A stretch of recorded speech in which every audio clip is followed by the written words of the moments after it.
Welcome back to the show. I'm here with Mark Drew, otherwise known as the amazing CFer from London. There's only one of us in London. There's only one. No, there's hundreds of there's CFers hundreds of in them. London, There's man. hundreds of them. Yes. And he's the director of web development at CMD, which is a web development shop, I believe, in the UK. In sunny Greenwich? In Greenwich. Yes, he got Greenwich Mean Time exactly down. And he's also the co-host of a new podcast called Local Host. So check that out too. I'll put the link in the show notes to that. So today we're looking at how CFers can get started fast with Docker. And we're going to look at what a Docker container is and why everyone listening should care about that. The challenges they overcome, Docker versus Vagrant, even controversially, our traditional ISP is going to go away if Docker gets its way, and how they compare to virtual machines, how you can get started with the Docker engine, what the heck is Docker Compose, and using Docker Swarm to make your sites even more reliable, Docker Cloud, and how you can get started with Docker. So welcome, Mark. Well, thank you, Michael, for having me on board. This is very exciting all across the internets.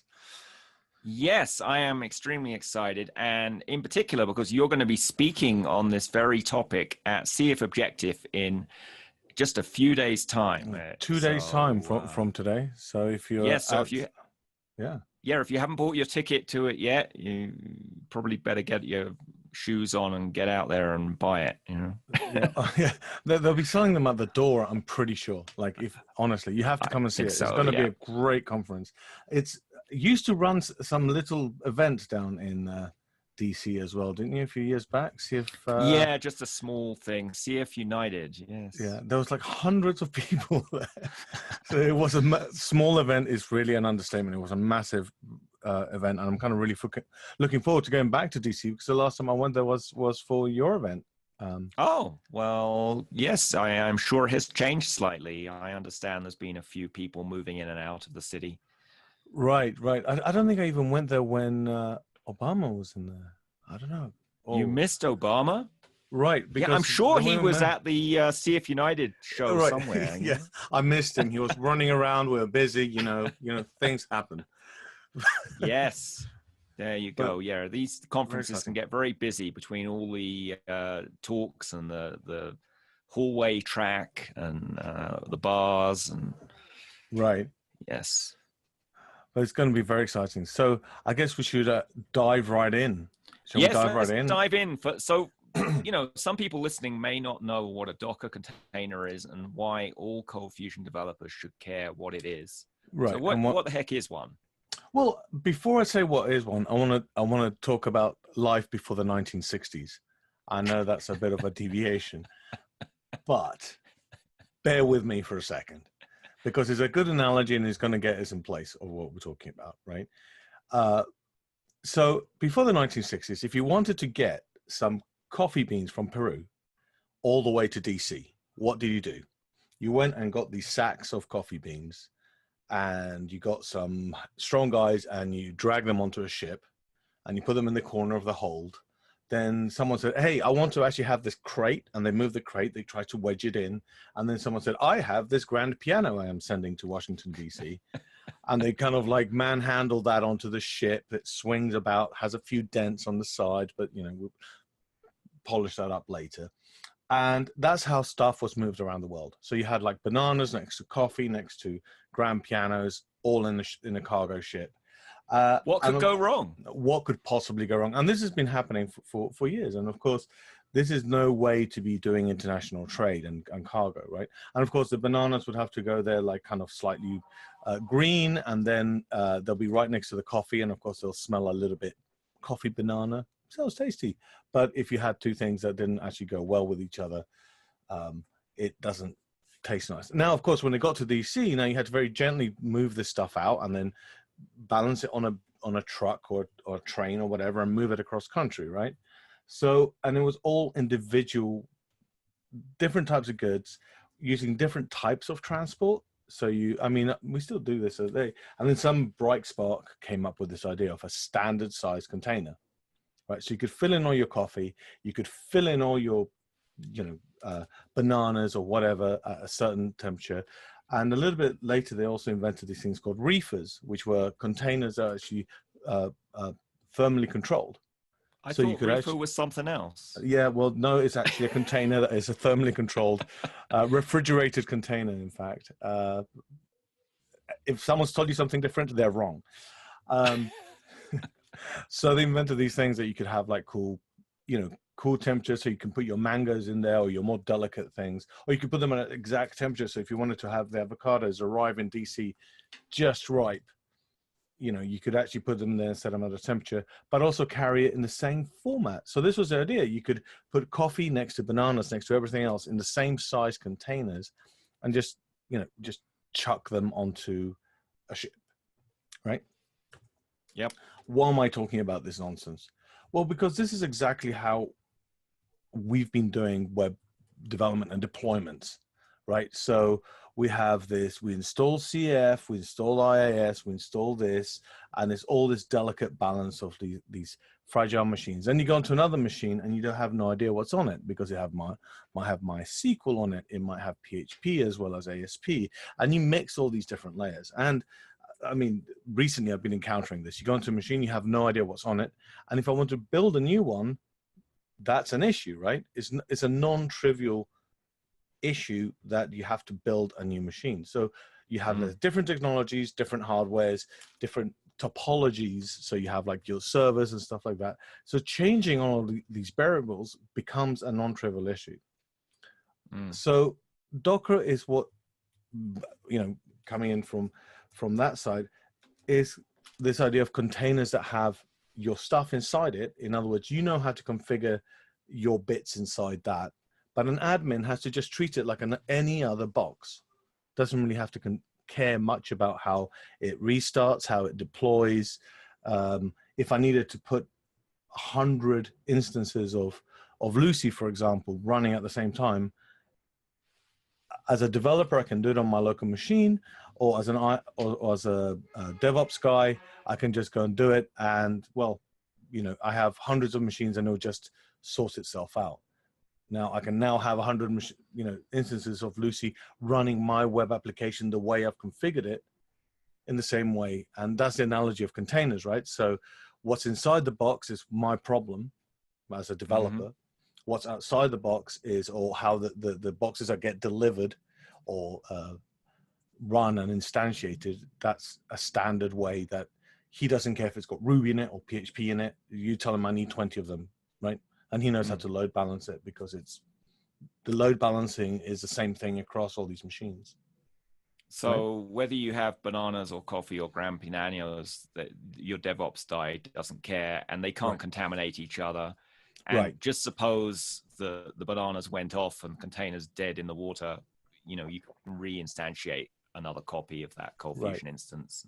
Right, and because you inherently use a kind of version control system behind them, you have repositories of these containers.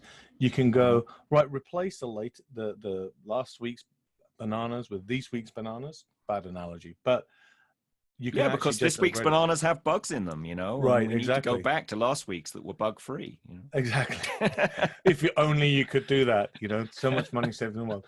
But exactly that, you go like this week's bananas, this latest release of your code, that's a whole machine. It's now actually wrong. There's some problem with it. Let's roll back, and you can just do that. And that's not my my job as a coder, right? That would be a DevOps guy. But of course, if we rewind back, it would have been my job, because it would have been, Mark, how do you deploy this thing? Can we do a redeployment? And we've had a lot of tools for deployment, right? We've had Jenkins and CI bots and various other things. We always say you have to be continuously integrating, right? But how do you do this all the time if you're having literally moving bits and bytes? I'm sure you've encountered this problem of the FTPing of the code to a server. Now, I know we shouldn't FTP codes to servers, but that momentary lapse of reason where files are changing on the server because you are syncing them or doing anything else, like a new version of your app is being deployed, and you have madness falling down, right? Because you don't have it pre-warmed. You have to invalidate caches and all these things. All of that goes out the window when you say, this is my app. this is literally my app pre-warmed and ready to go. Or you can start up a Docker container, warm it up, and then add it to the cluster. And that's an automated script, right? You can do all these kind of magical things with these containers. So, but if you then go back, look, well, how I did this before, it became an actual, you know, another job that you had to do, which is not part of the job that you should be doing. So you can, all that container setup, you can put in a script so it's reliably going to happen the same time every time. Right. And you can also script the building of the containers. So you say, like, generally that would be my job to say, okay, so this is what goes into the container, and I'll build you the container. I'll put the contents in and I'll set them up. I'll set up my data sources because that's part of my application. I'll set up, you know, whatever. And you can do that. And that's kind of like building, you know, just your application. This has other benefits, though. This has the benefit that the application that I can run on live is exactly the application I can run on development, right? So because you can tweak with the script between the two versions, or? Right. I mean, so generally the differences between a live item or a live application and a development application tends to be a couple of things. It tends to be like environment variables that's saying where your databases are. So, you know, you connect to this database versus you connect to this database. But it means that I can also test, which is really difficult. What does my application look like when I'm doing load balancing on it? Because you'll be doing this in live, right? But it becomes prohibitive doing it as a developer in a development set of mindset. Like how do my sessions behave when lots of traffic goes to them and it's load balanced? I feel like as developers, we develop a kind of like, here's our machine, this all works. Okay, now we put it inside this big network, you know, this big complicated architecture, and then we test it, and then what happens? It fails, and it fails in weird ways that we can't replicate. Right? You know, the sessions are going, the sessions are disappearing. It's using one of the items is not using sticky sessions, so each time something goes wrong or whatever, right? So you could actually have a little cluster of Docker containers on your development machine or testing machine. Is that right. the idea here? Exactly. And is that really expensive to have, or are they basically free to have on your development server? They're basically free to have on your, I mean, free as if you can actually, if your machine can handle it. And this is where we come back to a bit of like, you might be thinking that each Docker container is like a VM. You might say, hey, Mark, I've done this before. I have my one VM and I start up another VM and start up another VM, but, and I load balance them, all of them, right? But the problem here is that each one of those VMs is instantiating everything, right? It's they're heavy. So they're heavy. You're using the kernel. You're using it like X amount of gigs of RAM, and so therefore you have to have a 32 gig RAM machine that you're running, right? But Docker containers are lightweight, and they reuse the kernel and various other parts. But so they basically do a vertical layer of these are the only things that I'm going to need. This is my difference to each one of them. So the startup as well is nearly instantaneous. So you can by them being nearly instantaneous, as long as the host OS is already started up, means that you can do other types of tasks with these things. So they're not just there as heavyweight machines. You could actually have a whole container that does. I'm trying to think of an example like EDI conversion of files, right, or PDF generation. Right, we do this all in request in the ColdFusion world. We seem to do this a lot of the time. So, of generating a PDF. But if you had a container that all it did was generate PDFs, and it was like generating reports would be a good example, generated reports. Right? It's a good one because I mean, isn't this the whole microservice thing? The idea. Yeah, I mean, this is a serverless microservice kind of stuff, right? And in that, you might ask, well, what's the point of doing that? But I'm assuming you could have I know often reporting is very CPU intensive, and right. If you had some part of your app like that separated out into a separate container, you could allocate 20 containers to doing that instead of like parallel them. Yeah, and parallel that. But also more importantly, it's like once they're done, they can go away. They can literally go away. They're done. That's it. Bye. They don't exist anymore. So they're not taking any resources, right? So you can do like transactions. I mean, and especially now in the CFML world, now we have command box. You can start up a command box instance, run a script on it, and then it dies. It goes off. You don't have to worry about the life cycle of that machine. It's literally that's all it's doing, and it's doing it on request because it takes zero time for it to start up. So it's a very handy way, and you can start using applications. Another thing is that, sorry. Yeah. I mean, I often have wondered, and I know Brad Wood has been asking Adobe, how the heck is their licensing work on Docker containers? If you suddenly have 20 instances of ColdFusion running a container, you know, is that 20 licenses, or is it covered under your one license because it's all on one set of CPUs?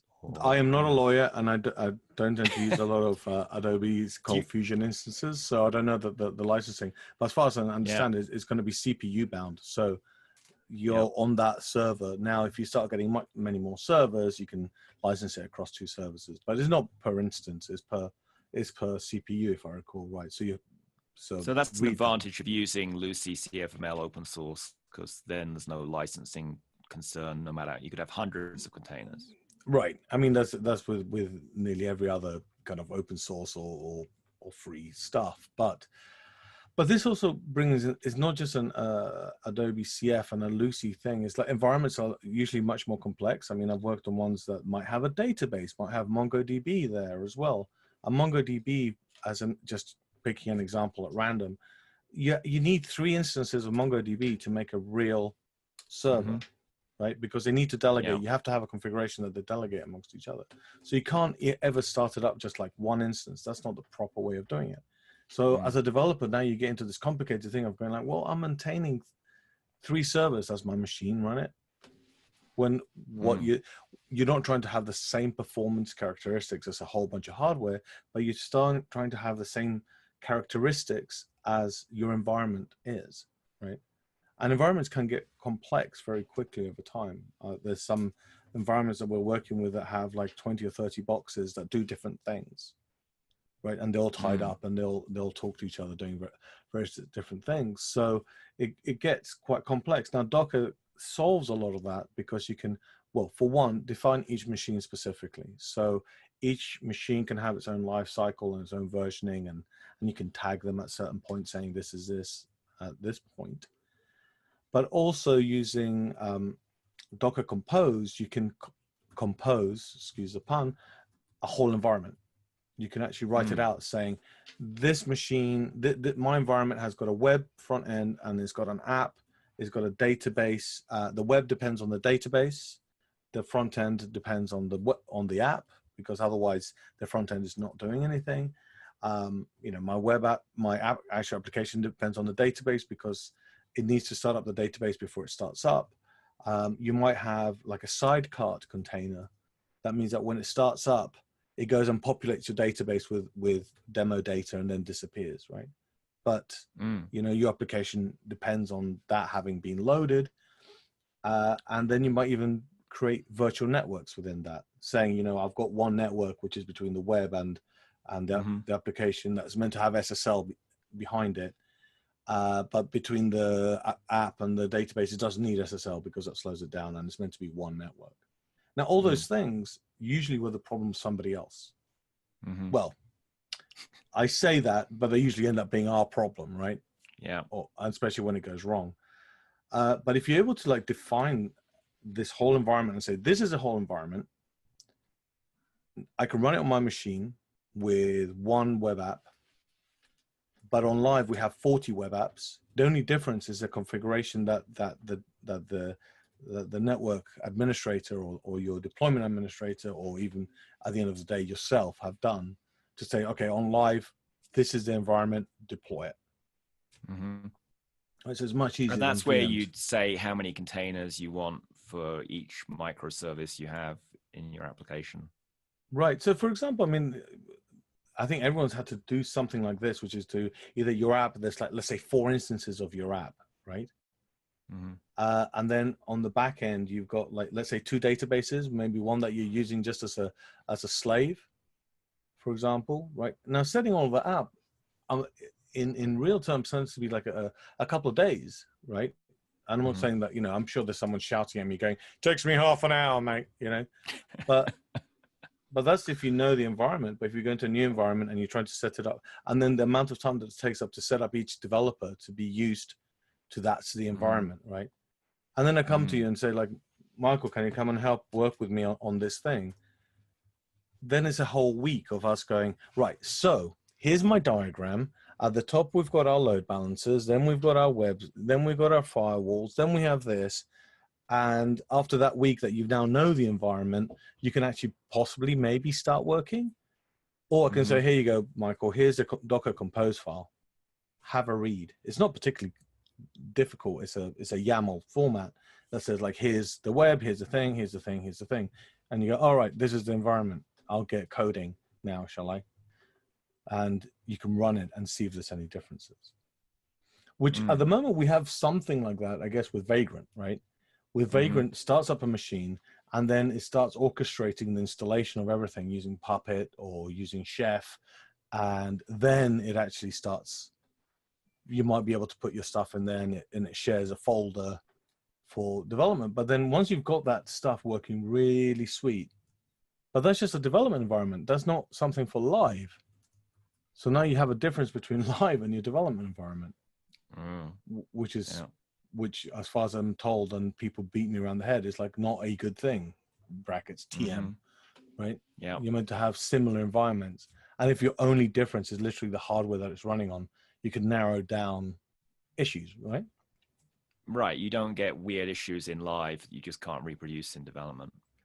I mean, you always will, because that's the truth of the internet. And we have the cloud. Yeah, you get less. Well, you get less issues that are your fault. And also you can put that whole compose script into Git, so that, if of course, things start going south at some point, you have some idea what happened. Right. So both the machines go into a repository, it's like Git, but it's a repository for the actual machines, which has like all the differences between your machine and a base machine. And this is a nice thing, because then you have like these layers of stuff. So when you're building a machine, it goes and downloads, let's say, an Ubuntu machine or whatever. Again, people in the background are screaming at me because that's not their favorite version of Linux. And there's smaller ones. There's Alpine, which is like 5 meg or something, that you could actually be running. And then on top of that, you have, let's say, Tomcat, right? And what you're installing is only the different. So if you install Tomcat, you might install Alpine and Tomcat. And then if you then install another application that happens to be Lucy, for example, or Adobe ColdFusion, that both run like on the same base, they have the same dependencies, you don't re-download them again. So you can have on your machine reuse of different layers, right, that are defined in the Docker file. Docker file is a definition of like use Lucy and then copy the files from here to here, and then copy the files from here to here. And once you've copied all these files, restart Lucy and I don't know, run the application, whatever you need it to set up your application, right? And the great thing is that you can see what it takes to run your application, which is usually lost in the midst of the notepad that the admin had once, right? Right. Yeah, who knows how the server's really set up, right. traditionally. But this way it's all documented, which I think is another side advantage of this. So you mentioned Vagrant a little earlier. What exactly, people haven't come across that? Is that a competitor to Docker, or? Vagrant was a way for everyone to the problem that Vagrant was solving was actually having developers having a way to have a development environment up very quickly without knowing how to install that development environment. In my experience, it's been the opposite, but because it can get quite complex. But the whole idea was you just installed Vagrant, and then at the base of the root of your project, you have a Vagrant file, and you just did Vagrant up. And what it'll do is do the installation, do anything you need to set up the environment, and you had a development environment. Not an editor, but basically the web server running, a database running, or whatever. And we use that still for quite a few things, but we're now moving to do these Docker composers because they're like, this is our environment. Even if it's just a mocked up development environment, but this is an environment that has the mock data, has got the databases running, and even Microsoft is like really taking on board Docker, so much so that they like doing MSSQL Linux machines on Docker, various other things, and the whole Docker environment, like this headless Windows that they're now doing. I'm not a Windows guy, so I can't tell you all the details. And again, I can hear people in the background shouting at me, going, "You're wrong. You're getting all the names wrong." Well, no worries. You're the one on camera, so you can say whatever you want. Yeah, that's right. I win. So, with all the conveniences of Docker and all the advantages, is there any point in using a traditional ISP anymore?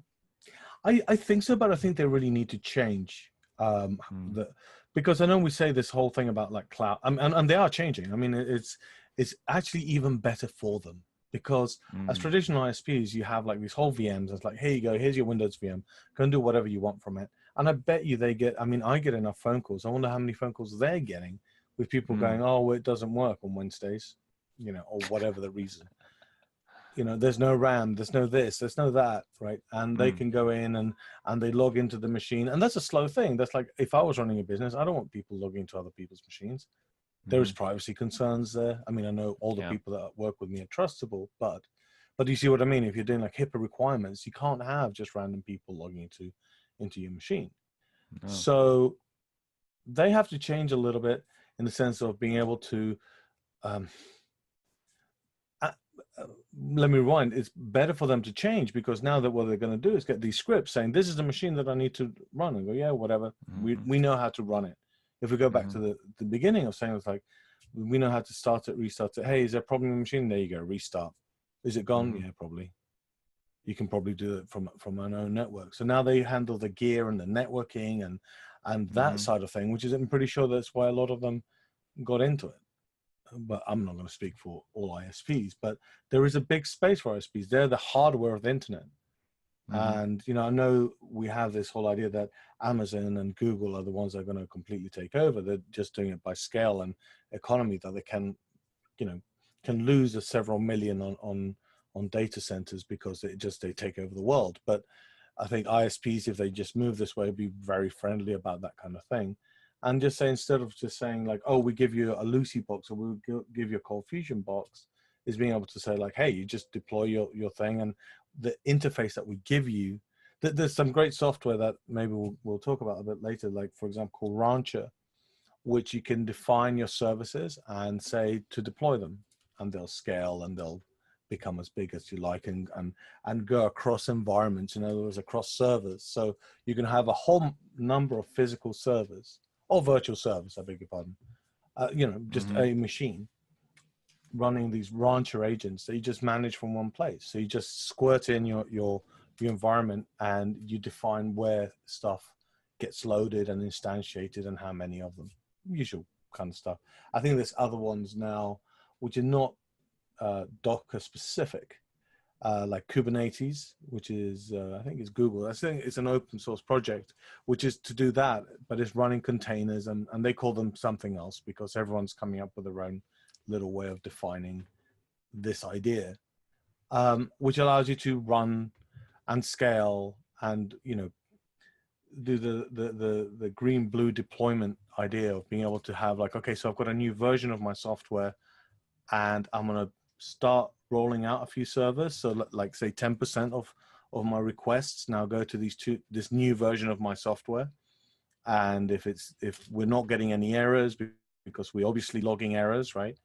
If we're not getting errors, we now can like deploy those out, right? In these kind of waves of deployment as your source code goes out and it gets checked, right? And you can do the wave the other way if anything happens. But instead of the wave going the other way of like everyone gets removed, you can just go, right, well, let's get rid of that new deployment and beat up the developer for whatever he did. And then after he's well beaten, we can redeploy it, right? How can you tell if a developer has been well beaten, Mark? They'll tell you. Don't worry, they tell you. They'll tell you, okay. They'll let you know. Well, we'll put all these into the show notes, all these things you mentioned. So if someone listening to this is like, hey, this is really cool, but like, how the heck can I get started with this? Well, the first start is just installing Docker, right? Now, this is where the magic happens, and this is where it's quite complicated, but it's now they've simplified it a lot. Before, what Docker was a way to, you needed to have a VM in the background, like it's not VMware, it's like VirtualBox or something like that, that could run a VM, because Docker wasn't really native to, let's say, OS X or Windows. So it needed to install something, and it run like on your machine, but it was actually running in a VM. Now they've made native versions, so it actually runs on the machine directly, and it's fine. And the same thing for Windows. So that problem's gone out the window. But basically, you just install Docker, and it handled most of that for you anyway.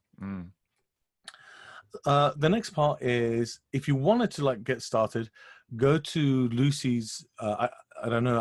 I don't know if Adobe's ColdFusion have got Docker files, but if you wanted to get started, there's two ways to do it. They exist if you go through command box, but I don't think Adobe has them separate. Has them, right. But I'm going like to the basic thing, because command box is, again, another little layer on top of it that's actually, they're using Docker to start stuff in the background. But like if you're just going naked for it, is you can go to GitHub/Lucy and look for the Docker boxes, and you can then choose which one you want to run. Now you can, there's also another area called Docker Hub, or hub.docker.com, that nearly all the software is there. And even easier, right? And I'm talking about what's underlying it, but even easier, when you install Docker on your machine, it usually comes with a software called Kitematic. Now, Kitematic has got a whole bunch of boxes there. It's basically a search into Docker Hub. So you can just punch in whatever you want to look for. Let's say Lucy, right? And you go, here's Lucy, I want version 5, press start, and it'll just start it. Right. So now I say just start it. In the background, it'll go and download all the requirements. It will download all the boxes that it needs. And then you have a version for it. Now, of course, starting it up by itself, what will happen is, in an instance of Lucy started up, and you go, great, I've got Lucy running on port 8080 or whatever. Now what? I can't have access to the physical machine that has the files on it, so I can't run any of my stuff. This is when you can go to the command line, or actually Kitematic does it, but it's just easier to do it on the command line, that you attach a volume to it. And by attaching a volume, I'm saying, like you say, this folder, like this my local folder, is mapped to that folder on the container. So when I start it, this container is just going to be looking at that folder. So there you go, your development environment is up and running. You can do the same thing for ports, for example. So let's say Lucy in the container actually runs on port 8080, but you don't want to, you don't even need a web server to run Lucy, right? So you can just say, actually, Lucy, you run on port 80 on my local machine, and point port 80 on my local machine to port 8888 on that machine, and there you go, you got a server running. And I'm saying this on your local machine, but this could be on a server that's just running Docker, right? That's all it's running. So it's not even running, it's got Docker installed. So you can actually say install Lucy, or Docker run Lucy, point port 80 to port 8088, point to this folder, bada bang. There you go, you've got an instance actually running live on the internet. That is amazing. So that's actually, and then you can just put your copy your code to that folder, and away it's going, running. Right. But what you'd want to be actually doing is creating an image of your application.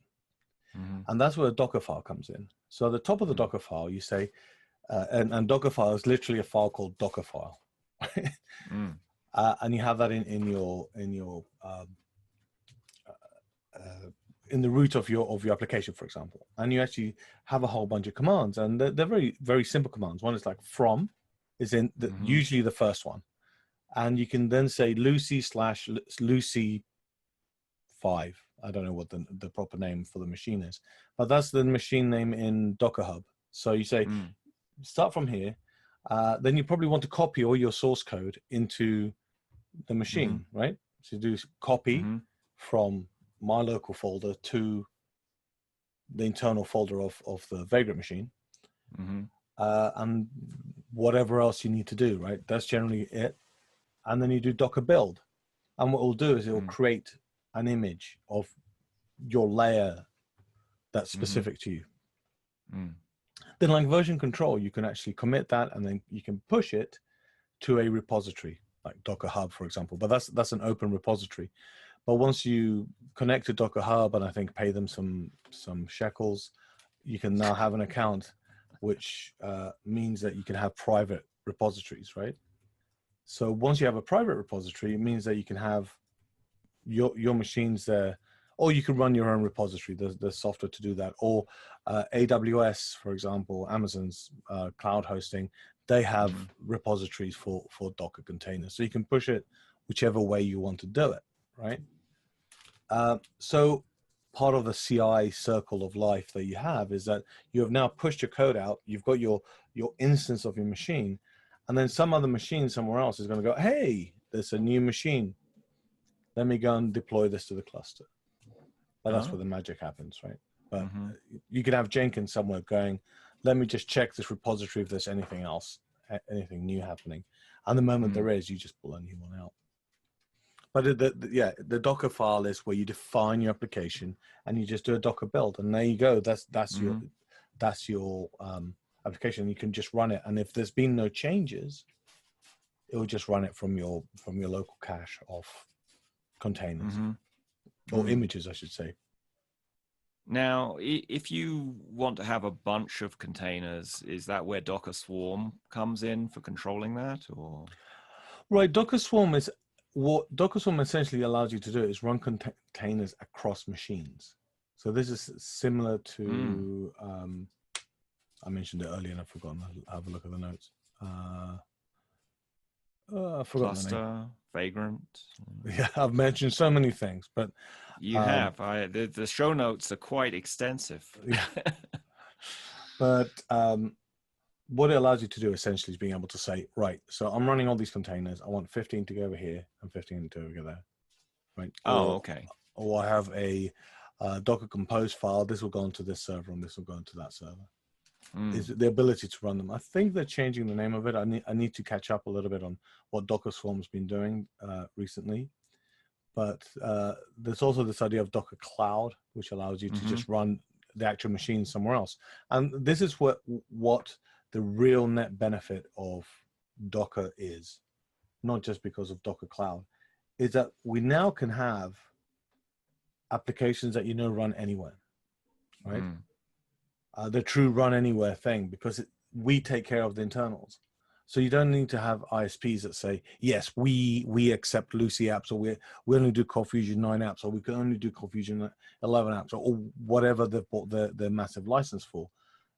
They go like, we don't care. The licensing issue aside, we can run whatever software you're running because it's in a Docker container and we can run them. Right. So which is what you want to get case, who takes care of the patching of all the stuff in these containers then? Is that would up to you? Right, okay, because so you take care of the application. Right. So instead of the ISP doing all that patching of ColdFusion and the Java virtual machine and what have you now. Because that'll be one machine, right? So if you look at the little slice of your application, you'd have Java and the virtual machine. Now, of course, you could say what in theory, let's talk about Lucy, because it's much easier because there's no licensing issues behind here. In theory, Lucy, who maintain the Docker image for Lucy, is up to them to maintain, make sure that it's using the right patched version of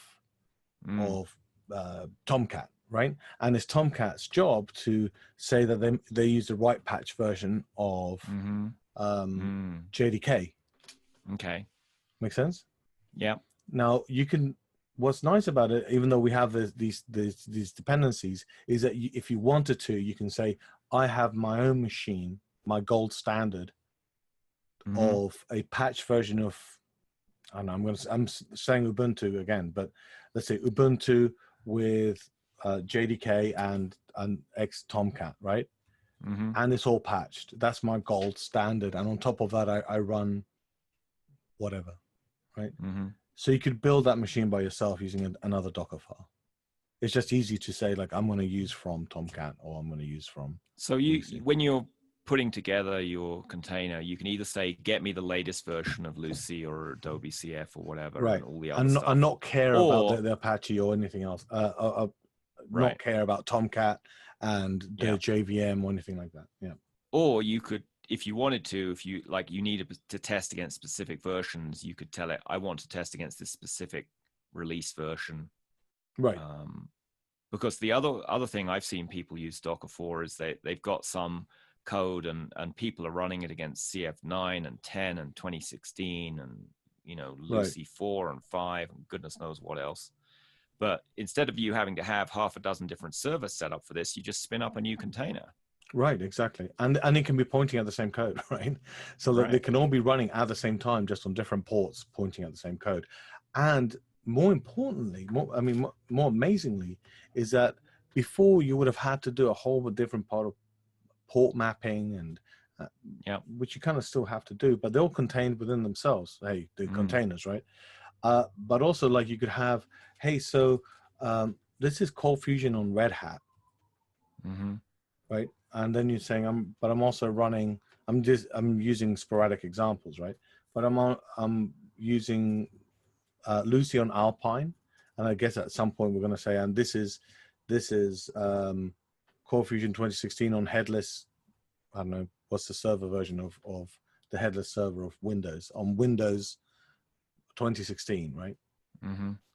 So if there's Docker versions of Windows with that, you could test them on different operating systems as you go along. That sounds really good, particularly if the testing is automated. So you've got some scripts running the testing. So every time you make a change, it gets put into Git, comes back out in these containers, gets spun up temporarily to test in all the different versions. Any problems come back to you, and then they go away. I mean, and that's the important part. I mean, about part of the CI cycle with Jenkins, for example. Jenkins is fairly lightweight in itself. It's just this little wall. But now let's step back and say, all right, so I'm now building my test machine. Okay, what's my test machine? All right, it's this beefy machine, right, that sits in the corner over there. I'm going to install Docker on it. Okay, I've now installed Docker. Now, through Docker, I'm going to have like one process that starts up Jenkins, right? My configured in a separate version container. In a container within that machine. Okay. Now Jenkins is running there. Now you go and create your tasks there. So you haven't installed anything. You've literally just go run Jenkins, and it goes and downloads all the requirements and starts Jenkins. Now you log in, do the whole configuration of that, save that, right? Save it as my little Jenkins. That's the machine of Jenkins. So if you restart it, it's got state. And then you go, right, okay, here's my stuff. Now I'm going to download the source code of our application, and I'm going to run a Docker container and run the tests on it within that whole same machine, right? So the only thing I actually installed was Docker on it. The rest was just telling commands of what it should do. And for those who don't know, Jenkins is a continuous integration piece of open source software that you can script out what's going to happen whenever a new piece of code gets updated, and it goes off and runs automated tests or copies it to your servers or whatever, sends you little Slack messages, because that's how you like to roll. Yeah, I get Slack messages from Jenkins all day. My favorite chat bot. Keeps me updated on what everyone's doing. Especially when you get the double one, right? You get the commit Slack notification and you get the Jenkins like test pass notification. That's a win. Yes. But I was hoping for a little AI layer there that would filter that out, so you'd only see when there was a problem, and if it was all quiet, you knew everything was okay. Yeah, I think mine's fairly quiet because it's only tell me when things go broken. Yeah. But so you can do all that kind of orchestration, and it's kind of fairly simple, and you only have one software to install because other people have taken care of how this other stuff should get installed, right?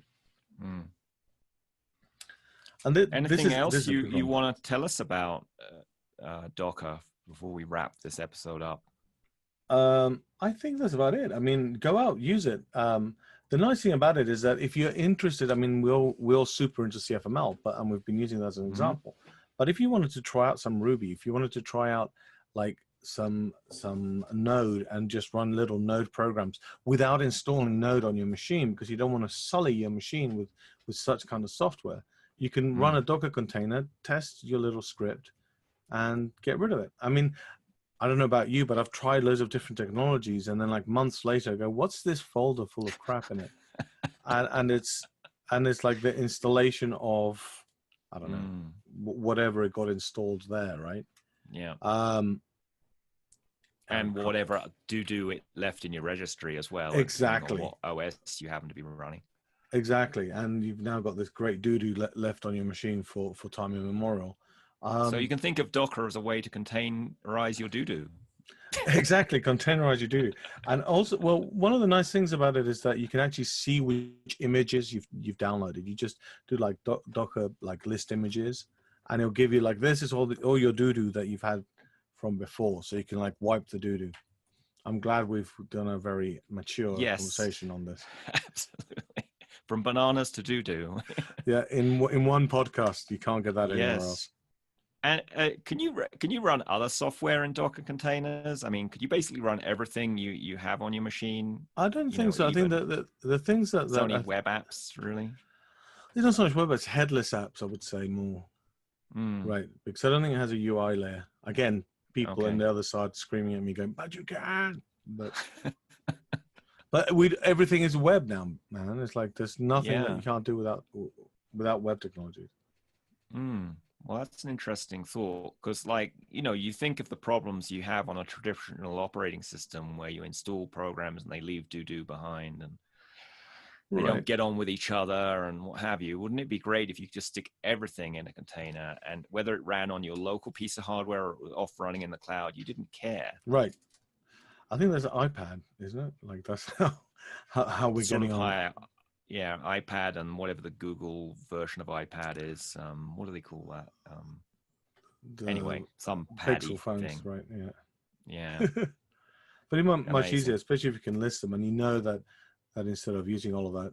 I mean, one of the downsides of Docker is that after using it for a while, you start getting, well, why is my machine like filled with stuff? And you look at, because all the dependencies have come down, right? So if I said we needed Red Hat and we needed Alpine and we needed this, sometimes it doesn't wipe everything that it needs, right? So like, because you'll have like, I don't know, if I do a command now to look at all the stuff that I have, I probably have gigabytes of images that I've built or half built, because they don't get deleted, because they shouldn't get deleted, right? Because, for example, it's caching them so it can run them faster the second time you run it. But also because you have sometimes maintain state inside of them, right? Yeah. Not all the time. It's like, this is the image, you can save it back as an actual image, but they don't always save state. Each time you start it, it will have something new, but you can actually say, okay, I've saved it. This is my image. This is my new image. I've replaced the one I downloaded with the one that I modified. A perfect example being, I downloaded Lucy, started something else. Now I can say, okay, like I've now changed all my data sources. I've changed all my settings, save this out as a new machine, saying this is this client machine. I don't mean, this is for my actual client's machine. Yeah. And then use that for other stuff. And then after years, I don't have that client, I can delete that. But that's doesn't Docker give you a choice as to whether you want to save the whole image or you can just save the script that created the image? Well, you just have the script, wouldn't you? That's the cached image. It just means that next time you run that script, it doesn't have to go and download all the different layers again. Right. So I would have hoped they had some way so you can see how old all those images are. Yeah, you can clean them up. Don't think Docker. I'm just trying to see what information it gives you. I can't remember off the top of my head. Docker. Well, we'll add that into the show notes. We'll add that let's change gears now to a slightly different subject, which is, why are you proud to use CFML? Well, I've been, not because I've been not using it all the time. I'm proud because it actually gets stuff done. And I know people are going to be throwing things at me going, but Node, but PHP. It's just an easy way to get things done. And it's such a modern language that people don't give it credit for. It's both like a dynamic, and you can use typed stuff in there, so you can be as strict or as unstrict as you want. It's a fun language. And now with command box has been a real change. ForgeBox and command box are a massive change that you can run stuff straight from the command line. Stuff that I was doing in Node, I'm now doing it back in CFML again, which is fantastic because I was having to go to Node to do like something that was just going to run on the command line. I don't want to start up a whole server instance or anything like that. But now command box allows you to do all of that. So it's become a completely modern language. I'm proud to use CFML because it is a great language. It has its quirks, but hey, show me a language that doesn't, Pretty hard to find a language that doesn't have quirks. There's going to be some guy out there shouting, going, but my language makes complete sense. Quirk free. Yeah, quirk free. I mean, and you can scale it from small to large, right? You can get people like really up on it, which sure has given it a bad rep because all these like making bad code, but people can write bad code in any language. And what I have seen in consulting and going around is something that I guess you get in a language, but it's a lot of multi-million-dollar businesses that were grown up from an idea that a guy that did not know how to code, or a girl that did not know how to code, just did it with ColdFusion or CFML, right? They just went, oh wow, I can do my idea, and now I'm dealing with people like that have multi-million-dollar businesses, all born out of ideas like that, and it makes me proud. Again, I think somebody else is going, well, other people have been doing that, but it's a real easy way to get into web development. I mean, it would be sort of like the grammar police complaining, your book is full of grammar errors, Mark.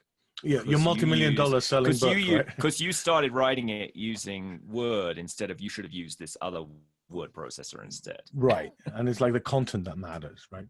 But exactly, it's like, and you're able to go from something that's just a wacky idea to something that's actually out there and deployed. Fantastic, yeah. So I've seen once or twice those blog articles saying ColdFusion is dead or dying. Oh, God. But yes, but I want to ask a different question, which is what would it take to make ColdFusion even more alive this year? I think it is the efforts of Ortus, and you have to like take your hat off of them. They're making a massive change. The ForgeBox product, like allowing people to maybe not write code, being able to like weave stuff together very easily. ForgeBox is getting there, and I think now that we're having dependencies and things like that, being able to and the box files, that being able to say, oh, I just have this dependency, install this widget, and I can just use it, because CFML is geared to do that from day one, right? But we didn't agree on a format of deploying these things, and that's been the failure. So what can make CF Alive CF more alive this year is having more ForgeBox apps. Write anything. Like Jesus, here you go. Here's an idea for people out there. Cleansing of, phone formats, right? Phone formats across the world are always should actually be plus date, plus country code and something else, right? Write something that turns any stupid number into a properly formatted, telephone number, right? And add that to ForgeBox, and everyone will be using that, right? Don't make it something that I have to Google and go to various different websites to find what the proper regex is. I don't want to do that. I don't care. I want to just have a telephone to proper number, or whatever you call it.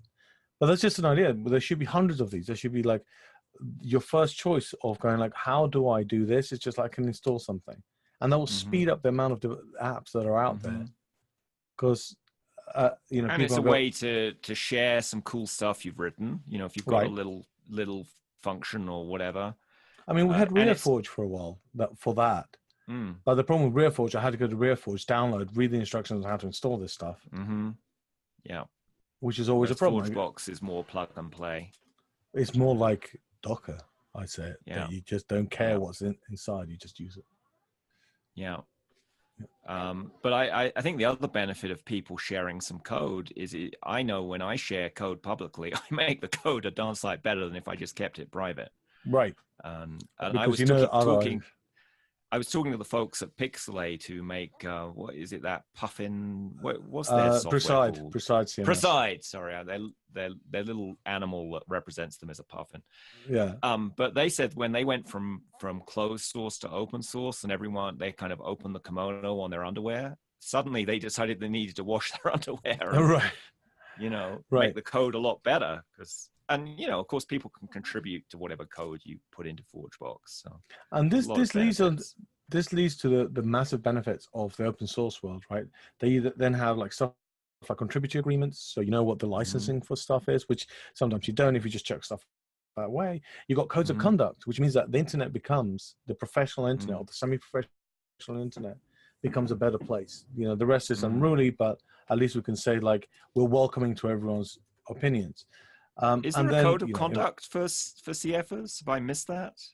Well, the GitHub has got a code of conduct. So by default, if you start creating your own repo that you're going to share stuff in, because then it goes into ForgeBox, you can just go add a README, add a code of conduct, add a contributors agreement. So people have to do the proper licensing of it. So and these little I know that wasn't answering the actual question, but that's the path that we start treading and normalizing. Yeah. That we have to be nice to each other because there are the different opinions out there, Yeah, just be civil. I mean, it doesn't mean you can't give feedback. Just be nice about how you do it. Right. Be constructive. Let's build a better thing. I think that's one of the key ones. And the other one is for people to stop getting into these versus battles, right? Like Lucy versus ColdFusion, where they don't matter. But it's very easy to say like one or the other, but just expound on the virtues of the stuff that you do. I always say like say the positive, say the good things about the thing, because when you get into I'm also doing game development at the moment. And there's like two big engines. One is like Unreal Engine and there's Unity, and they have this battle like which one should you use, right? And the pros and cons of the other ones, and I'm like, I don't care, choose one or the other. It's an argument that you have at the door, but once you step in, choose one or the other, go to the left, go to the right, you'll find out whether it's good for you or not, right? And then you go like my engine's great because of its greatness, right? Because it's good parts. You don't start going, it's great because of the failures of the other one. Yeah, I think it's a switch between the black and white, right and wrong, judgmental attitude, and the more, I don't know if you've ever done improv, but they have a thing there called yes and, whereas it doesn't matter what the other person said, you're always like, yes and, because you said that clever thing, I'm going to add on something else, too. To make it better, right? Like, language X is really cool at this. Yes, and it's cool at that too. Right. Instead of yes, but. Right, because but is a very it kind of closes off conversation. It's like it's a terminator in your programming language. Right, it's a semicolon of language. Yeah. Or the break statement. You're flying quite a way to Washington, D.C. from London to go to CF Objective. What are you looking forward to this year's CF Objective? Well, for me, because it's been like over a decade of flying from London to various conferences, actually meeting up with a lot of cool people that I don't get to meet up as much as often. I realize that people in the States, also the States is kind of like some big country or something. Apparently there's difference, but there's a big heard a pond rumor it's a big country. Yeah. But it's a big sea between us. So I like going over there and actually talking to people and seeing what they're doing. Also, it's nice as time goes on, the presentations that start going at these conferences are really high level.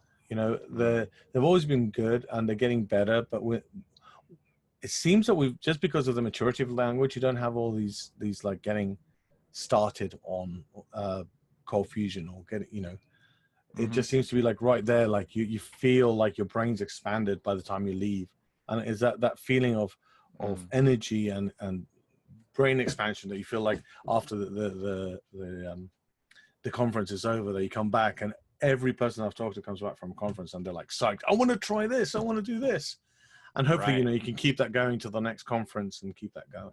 You know? Well, I think there's at least 6 ColdFusion conferences this year, so you don't have long to Right. wait. Yeah, I think. Well, I think I've got August and September off, but I think maybe there's CF Summit in September. I'm not sure. I think it's later this year. I want to say it's November, Right. Yeah, I think it might be but November. yeah, there's NC DevCon or whatever they Right. call it, and the CF Camp in Right. Germany. And those are like one week before the other. So I'm Yeah. going to go all the way to North Carolina. Excuse me. Yeah, your dog wants to go too, right? Yeah, my dog's really excited about NC DevCon. Yeah. He's a ColdFusion junior in the house. Yeah, so I'll be going to And of NC course, we've DevCon. also got CFM. ColdFusion Developer Week going on. When's that? I think it's in August, someone told me. Okay, so I have got something in August. I thought I had like nothing in August. Awesome. But that's virtual, so you don't have to get on a plane to go to that. No, I can. But even better, I can just sit here and hang out. But the thing is, the bar there is very different to the bar chats out there. It's all virtual drinks, you know. Yeah, and of course the time zone just makes it really awkward sometimes, you know. Oh, yeah, but they record them, so you know, so it's fine. I can you can watch it whenever you can have want. your little bot be queued up with questions to put into the chat while you're asleep. Right, I'm gonna write a bot in command box now just to like Mark's chatting away. It's like he's awake 24/7. Little do they know. So if people want to find you online, how would they best do that, Mark? I am very active on Twitter. That's the best place to get me, is at Mark Drew. I am sometimes I'm on the CFML Slack that people should go on, but I'm a member of quite a few Slack groups, and so yeah, Twitter is the best place to get me. If you want to email me, and instead of being all public, my name is Mark. My email is mark@cmdhq.io, so commandheadquarters.io. Yeah, so if you want to email me, do that. And if not, Carrier Pigeon usually works. That's an old trusted one. Or I think Raven, isn't it? It's Ravens now because of Game of Thrones. Oh, you have to use ravens instead of pigeons now? Okay. Yeah, raisins in the ravens get here. Raisins swallowed by ravens. God, you're getting a little tongue twisting here. You'll be putting them inside a Docker container next. Yeah, well, and then you just cluster them and it's all fine. Apart from the raven shit that collects in the container, you know. Well, they just logged out, right, to like another container. There you go. Well, thanks so much for sharing all your great insights on Docker and ColdFusion today, and may your talk at CF Objective go wonderfully. No, thank you, Michael. It's been a pleasure.